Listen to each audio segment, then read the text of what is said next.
Same ही है। Advantage, अब देखिए सारे पॉइंट दोबारा रिपीट होंगे बट थोड़ा सा ट्विस्ट हो जाएगा चीजों में, ठीक है ना। देखो जी, फाइनेंशियल इंफॉर्मेशन अबाउट बिजनेस, आपको बिजनेस की जो फाइनेंशियल इंफॉर्मेशन है वो आपको प्रोवाइड कराता है। आपको कभी भी इतने तारीख को इस साल में कितने की सेल हुई थी निकाल लो जी, निकाल देगा। कंप्यूटर में तो सारा डाटा स्टोर है ना, पिछले 5 साल में कौन से डेट पे आपको ने कितना रेंट पे किया था, किस डेट पे कितनी सैलरी दी थी एम्प्लॉइज को, हर चीज का इन्फॉर्मेशन है। तो इन्फॉर्मेशन आपको कभी भी प्रोवाइड कराता है ये, ठीक है ना। तो financial information about business, business की फाइनेंशियल इन्फॉर्मेशन देता है। असिस्टेंट टू मैनेजमेंट, मैनेजमेंट को असिस्ट करता है, निर्देश देता है कि दिशा निर्देश देता है किस तरीके से काम करना है, ठीक है। उसके बाद रिप्लेस मेमोरी, एक नया पॉइंट आ गया। रिप्लेस मेमोरी का मतलब क्या है कि हम लोग सारी की सारी ट्रांजेक्शन रिकॉर्ड नहीं कर सकते, तो अकाउंटिंग क्या करता है, सारी ट्रांजेक्शन रिकॉर्ड करता है।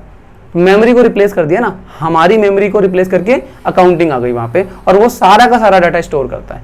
आप पिछले 10 साल का भी डाटा स्टोर करना चाहते हो, वो स्टोर होता रहता है। समझ में आई बात। अब तुम्हें तो ना याद रहेगा कि पिछले 10 साल में आपने कितने का कमीशन दिया है, कितने का रेंट दिया है ना। पर अकाउंटिंग में तो रिटन फॉर्म में जैसे कंप्यूटर में सेव हो रखा है, वो सब कुछ सेव है। आई बस में कुछ कंपनियां कंप्यूटर पे काम करती हैं, मतलब हार्ड ड्राइव में, और कुछ कंपनियां जो है सर्वर पे सेव करती हैं, इंटरनेट पे। तो इंटरनेट पे जो सेव हो रहा है वो तो फिर कभी डिलीट नहीं होगा ना, जब तक आपका वो वेबसाइट ना हैक हो जाए, ठीक है ना। उसके बाद है फैसिलिटेट कंपैरेटिव स्टडी। अब ये क्या है, ये एक थोड़ी सी नई चीज है। देखिए जी, कंपैरेटिव स्टडी की फैसिलिटी देता है ये आपको मैंने स्टार्टिंग में फर्स्ट क्लास में बताया था कि पूरे वर्ल्ड में कहीं पे भी चले जाओ अकाउंटिंग सेम तरीके से होती है और बैलेंस शीट सेम तरीके से बनाई जाती है। तो हम क्या करेंगे कि हम ये करेंगे कि हमने एक बैलेंस शीट यहाँ रखी है कंपनी की, दूसरी कंपनी की बैलेंस शीट यहाँ रखी, और इस अमाउंट के इस अमाउंट से कंपैरिजन कर सकते हैं आसानी से, क्योंकि इसका एसेट यहाँ लिखा होगा तो इसका भी एसेट यहाँ लिखा होगा, इसका लायबिलिटी ऊपर लिखा होगा तो इसका भी लायबिलिटी ऊपर लिखा होगा। समझ में आई बात, ठीक है। तो उससे क्या होगा, कंपैरिजन करना आसान हो जाता है, ठीक है ना। तो कंपैरेटिव स्टडी, इवन तुम दूसरी कंपनी से ना कंपैरिजन करके अपनी ही कंपनी के 2 साल का कंपैरिजन कर सकते हो। अपनी कंपनी का मैंने यहाँ पे लिख दिया 2020 का डाटा, यहाँ पे 2022 का डाटा, और मैंने देखा कि 2020 में मेरे क्या हालात थे कोरोना काल में और अभी क्या हालात हैं, हर चीज कंपैरिजन कर सकता हूँ ना।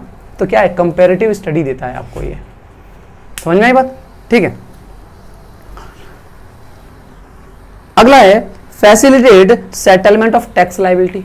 भाई टैक्स की लायबिलिटी आपके ऊपर कितना टैक्स चढ़ रहा है, कितना आपको टैक्स पे करना है, कैसे पता चलेगा, अकाउंटिंग से ही तो पता चलेगा। अकाउंट्स बनाओगे तो साल के एंड में जो प्रॉफिट कमाओगे, प्रॉफिट पता चलेगा अकाउंट से, तो उस प्रॉफिट के ऊपर आप टैक्स भरते हो। समझ में। तो क्या ये आपका कि facilitate settlement of tax liability, तो आपकी टैक्स लायबिलिटी को सेटलमेंट करने में भी हेल्प करता है। और उसमें टैक्स लायबिलिटी भी हो सकता है, टैक्स एसेट भी हो सकता है आपका। मैंने आपको बताया कि आपके ऊपर भी चढ़ सकता है और आपका गवर्नमेंट के ऊपर भी चढ़ सकता है, ठीक है ना। अगला है फैसिलिटेट लोन्स। जब आप लोन लेने के लिए जाते हो ना बैंक के पास, तो बैंक सबसे पहले ये बोलता है कि भाई अपनी बैलेंस शीट ला करके दिखाओ मुझे, और प्रॉफिट एंड लॉस अकाउंट ला के दिखाओ। हम देखेंगे, एनालाइज करेंगे कि आप उसकी उतनी हैसियत है लोन लेने की या नहीं है। समझ में आई बात।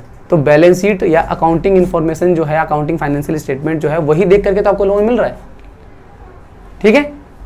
और क्या है फायदे, एविडेंस इन कोर्ट, बता चुका हूं एविडेंस इन कोर्ट वाला, है ना। अगर कोई एसेट है और उसको प्रूफ करना है कि आपकी है ये, तो आप अकाउंटिंग की स्टेटमेंट को भी ले जा करके आप जो है कोर्ट में दिखा सकते हो, ठीक है। तो कोर्ट में भी ये जो है एविडेंस के तौर पे माना जाता है। अगला है फैसिलिटेट सेल ऑफ बिजनेस। अगर कभी बिजनेस को सेल करने की नौबत आ गई तो कितने का बेचोगे, तो उस समय पे कैलकुलेशन तो कर नहीं पाओगे। पूरा का पूरा कैलकुलेशन आपकी बैलेंस शीट में हुआ पड़ा है। आपके पास बिल्डिंग कितने रुपए की है, फर्नीचर कितने रुपए का है, माल कितने रुपए का है, मशीन कितने रुपए का, हर चीज का टोटल वो अमाउंट दिखा रहा है। बैलेंस शीट हर चीज का टोटल दिखा रहा है। बस बैलेंस शीट दिखाओ, जो खरीदने वाला बंदा होगा वो देखेगा, भाई उसके हिसाब से रेट लगाएगा, लगा के ले लेगा। समझ में आई बात। तो अगर कोई बिजनेस को अगर सेल आउट करना है तो उसकी भी फैसिलिटी हमें अकाउंटिंग देता है, ठीक है। अगला पॉइंट हमारा कि assistance in the evidence of the insolvency, assistance in the event of insolvency. अगर इंसॉल्वेंसी का केस है, इंसॉल्वेंसी ऐसी कंडीशन होती है जिसमें आप पैसे देने के लायक नहीं रहते। मतलब क्या, जैसे कि मान के चलिए तमन्ना ने किसी से पैसे उधार लिए, कोई बिजनेस स्टार्ट किया, ठीक है, और इन्होंने बहुत सारे लोगों से, किसी से 2 लाख, किसी से 4 लाख, किसी से 5 लाख और 50 लाख रुपए उधार ले लिए। बिजनेस में लगा दिया, और बिजनेस में लगा दिया, मुझे अकाउंटेंट नहीं रखा इन्होंने, तो इनका कंपनी डूब गई। और जब कंपनी डूब गई इनकी, तो पैसा भी डूब गया, और जब पैसा डूब गया, लोग चढ़ गए इनके ऊपर पैसा मांगने के लिए। ठीक है, इनके पास एक रास्ता है, ये जाएंगे कोर्ट में।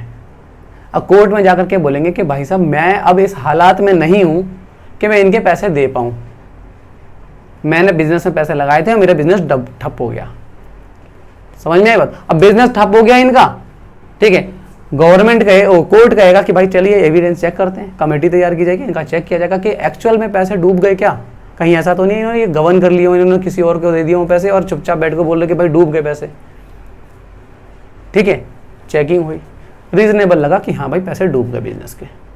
क्या किया जाएगा, इनकी जो पर्सनल प्रॉपर्टी है, इनके घर गाड़ी जो भी है इनके पास, वो सब कब्जा कर लिया जाएगा, जब्त कर लिया जाएगा, उसको बेचेंगे।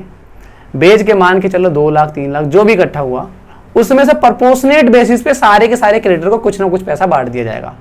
हो सकता है किसी को 5,000 मिले, किसी को 2,000 मिले, किसी को 4,000 मिले, कोई फर्क नहीं पड़ता, चाहे किसी के 1 लाख रुपए थे उसको 2,000 मिल सकते हैं। ठीक है, जो हिस्सा जिसके पे पड़ा वो मिल गया उनको। उसके बाद कोर्ट इनके नाम पर एक इंसॉल्वेंसी के पेपर बना के दे देगा इनको, और उसके बाद कोई भी बंदा जिसके पैसे थे इनके ऊपर वो लेने नहीं आ सकता, इनसे मांगने नहीं आ सकता, वो लायबिलिटी इनकी खत्म हो जाती है। समझ में आई बात? अगला आपका helpful in the partnership accounts. ठीक है, पार्टनरशिप अकाउंट्स के अंदर भी हेल्पफुल होता है। जैसे मान के चलिए मैं और तमन्ना पार्टनर्स हैं, ठीक है, तो अब अगर हमारे बीच में अकाउंट नहीं रहेगा तो हम एक दूसरे पर ट्रस्ट कैसे करेंगे? ये बोल रहे कि भाई आज 2,000 रुपये की सेल हुई, मैं कैसे मांगू 2,000 रुपये की सेल हुई? अकाउंट्स दिखाओ। समझ में? तो अकाउंट्स मेंटेन करोगे तो आप एक दूसरे के लिए प्रूफ तैयार कर रहे हो। ठीक है ना? तो पार्टनरशिप बिजनेस के लिए भी अकाउंटिंग बहुत जरूरी होता है। ठीक है, अगला है helpful in the decision making. अगर डिसीजन मेकिंग है, मतलब आगे क्या करना है, किस तरीके की चीजें क्या डिसाइड करना है, तो उसके लिए भी क्या जरूरी है? अकाउंट्स होना जरूरी है। ठीक है ना?